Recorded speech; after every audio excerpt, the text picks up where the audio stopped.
اللہ کے نبی نے ایک دعا مانگی ہے اور وہ دعا اللہ کے کلام میں ہے۔ رب السجن احب الی، جیل جانا مجھے زیادہ پسند ہے، مما یدعوننی الی، اس گناہ کی گندگی سے۔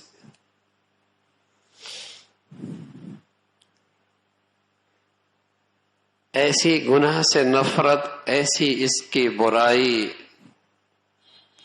اور اس کے پیچھے تباہی اور بربادی کا یقین،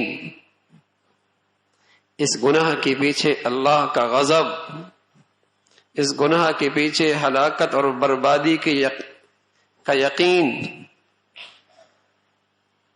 یہ روشن دل رکھنے والا ایک نبی ہی کہہ سکتا ہے۔ روشن ضمیر، صاف دل، اسی کی بصیرت گناہ کی یہ ذلت دیکھ رہی ہے کہ گناہ کے پیچھے کیا ذلت اور رسوائی ہے۔ کہنے لگے رب السجن احب الی مما یدعوننی الی، اے اللہ اس گناہ سے بچا لے، اگر اس کی خاطر مجھے جیل جانا پڑے تو مجھے یہ پسند ہے، جیل جانا مجھے زیادہ پسند ہے۔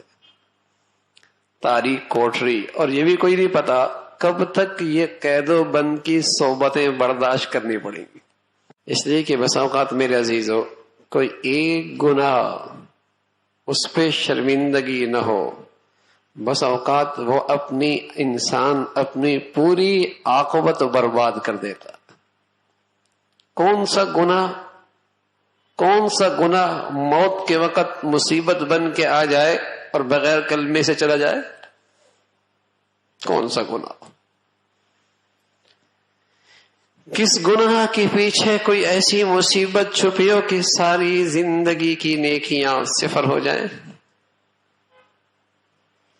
کون سا گناہ موت کے وقت آڑ بن جائے، زبان پہ کلمہ جاری نہ کرنے دے؟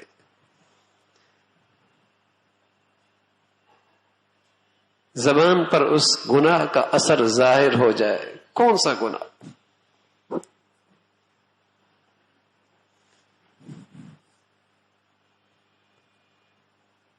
اس لیے حضرت عبداللہ ابن عباس رضی اللہ عنہ فرمایا کرتے تھے، اللہ کی نافرمانی کے پیچھے اللہ کا غضب چھپا ہوا کرتا۔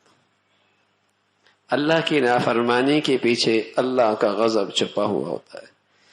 ایسا شخص ہر وقت خطرے میں ہے کب اللہ کے غضب کے نشانہ بن جائے، کس وقت اللہ کے غضب کا نشانہ بن جائے، کہیں تماشا بن جائے،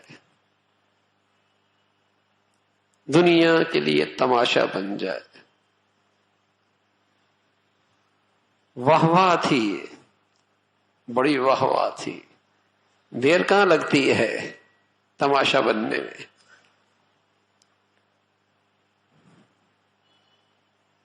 اوپر سے نیچے آنے میں اللہ کے لیے کوئی لمبے چوڑے فوج کی ضرورت کوئی نہیں، بس اس کا تو طے کرنا ہے۔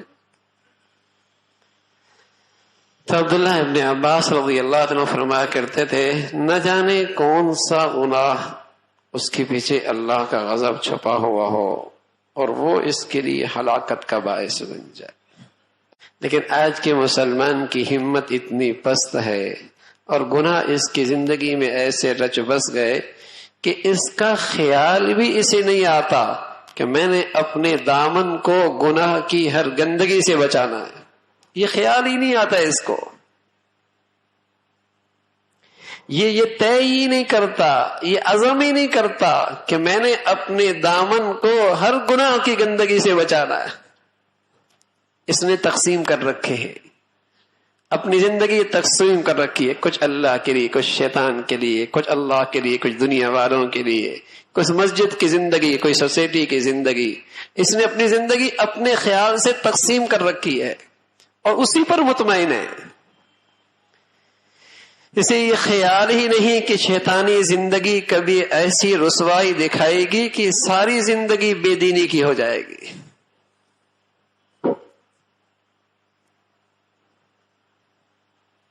سارے نتیجہ صفر ہو جائے گا، اس لیے کہ ہر گناہ کے پیچھے اللہ کا غضب چھپا ہے۔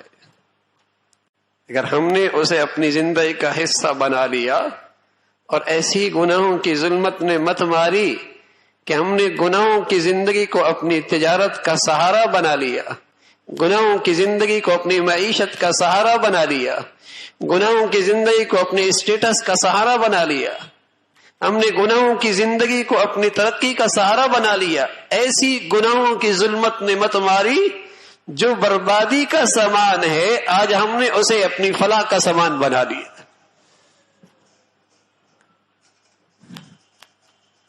جس میں ہلاکت ہے اسی کو ہم نے اپنی نجات کا ذریعہ بنا دیا، جس میں پستی اور ذلت ہے اسی کو ہم نے اپنی کامیابی کی شاہراہ سمجھ دیا۔ ایسی گناہوں کی ظلمت نے مت ماری ہے، اللہ کی نافرمانی بہت بڑی احسان فراموشی ہے۔ کب تک گناہوں کی آگ میں جلتے رہیں گے میرے عزیزو؟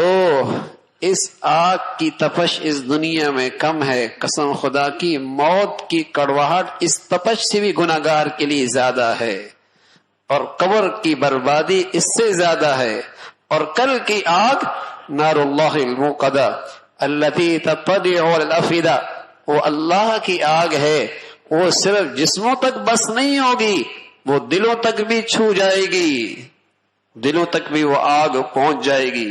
دنیا کی آگیں مٹی ڈالنے سے، پانی ڈالنے سے بجھ جایا کرتی ہے، وہ اللہ کی سلگائی آگ ہے، وہ نہیں بجھے گی۔ دنیا کی آگ بھی گناہوں کی شکل میں آدمی اس میں جل رہا ہے، اور موت کی کڑواہٹ اس گناہ کی نحوست سے اس سے بھی زیادہ تکلیف دہ ہوگی۔ اب علیہ الصلوۃ والسلام فرمایا کرتے تھے، اللہ کے مجرم کی سانس جس انداز سے نکلتی ہے، زمانہ دنیا والے دیکھ لیں اسے یوں بھی یارو مددگار چھوڑ کے بھاگ جائے، لیکن اللہ نے پردے میں رکھا ہے، اسے پتہ ہے جو اس سے بیت رہا ہے، جو اس سے گزر رہا ہے۔ پھر مثال دی، فرمایا باریک سا کپڑا، دوپٹہ اگر جھاڑیوں میں الجھ جائے اور پھر اسے کھینچ کر نکالا جائے، جیسے وہ دوپٹہ تار تار ہو جاتا ہے، ایسی جب اس کی روح نکلتی تو جسم اس کے ٹکڑے ٹکڑے تار تار ہو جاتا۔ اللہ حفاظت فرمائے، اللہ محفوظ فرمائے۔